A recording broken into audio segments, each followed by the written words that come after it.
Многие сейчас говорят, что, ну, наверное, это уже развал ГРТ, потому что то, как сейчас разворачиваются события, и в том числе идея реорганизации, отделить вышки, сделать отдельным предприятием, радио будет отдельным предприятием, телевидение отдельным, такое мнение тоже есть.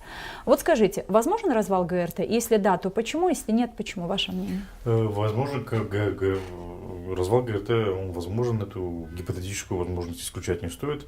С моей точки зрения, не совсем гипотетическая, она реальная, все зависит от того, как будет на это реагировать гражданское общество, как на это будет реагировать депутатский корпус, исполнительный комитет. Официальную реакцию исполнительного комитета по поводу того, что происходит вокруг ГРТ, мы до сих пор пока еще не видели. Понятное дело, они буквально недавно были утверждены на эту должность, но Башкан уже является Башканом уже на протяжении месяца, да. Там инаугурация когда была? 15 апреля. То есть, как бы уже, с моей точки зрения, должна была быть какая-то реакция, да. Реакции пока нет. Есть, безусловно, желание, Молдова переходит на цифровое вещание. Компания ГРТ обладает необходимой инфраструктурой для того, чтобы запустить это цифровое вещание, запустить этот региональный мультиплекс, и который обеспечит покрытие там, практически 80% всего юга, не только Гагаузии, да, всех районов юга. И, понятное дело, это лакомый кусочек. Да? И это огромные деньги, это контроль над медийным пространством Гагаузии в будущем. И, безусловно, есть определенные люди, которые хотят контролировать именно техническую часть ГРТ. Прихватизировать, или давайте назовем его так. Но мы не должны забывать, что это достояние гагаузского народа, это единственное достояние. Такой компанией мы можем только гордиться, имеется в виду техническим оснащением. Безусловно, там необходимо проделать огромную работу для того, чтобы эта компания действительно работала качественно, давала качественный продукт и обслуживала интересы автономии, обслуживала интересы жителей этой автономии. Необходимо проделать определенную работу, но у нас же еще и это не должно быть безразлично, это не безразлично международным партнерам по развитию, в том числе и турецкой стороне, которая вложила огромные средства в эту компанию. Я думаю, что здесь необходимо высказать консолидированную позицию и не дать возможности развалить эту компанию. Потому что если ее развалят, мы просто останемся без телевидения. Консолидированную позицию кому? Консолидированную позицию выразить гражданскому обществу в адрес Народного собрания, потребовать не допустить этого развала компании, потому что разделение компании, как вы говорите, это обсуждается в определенных кругах, разделение компании на 3 части, это может привести де-факто к развалу компании. А люди, та же турецкая сторона вкладывала деньги в эту компанию не для того, чтобы ее в конечном итоге развалить. Эти деньги были даны гагаузскому народу, и они должны находиться в распоряжении и служить интересам гагаузского народа.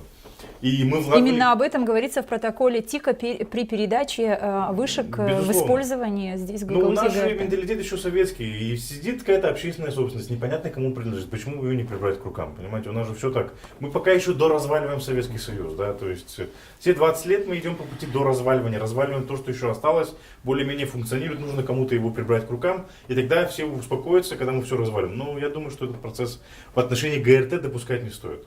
Спасибо. Предпосылки к тому, чтобы разделить компанию, есть, и они как никогда сегодня актуальны, потому что это является на повестке дня. И определенных лиц. Определенных лиц. И нужно констатировать, что, к сожалению, часть депутатов Народного собрания и наблюдательный совет находятся под влиянием, я думаю, что даже не осознавая серьезной той ситуации, которая их руками продвигается на ГРТ.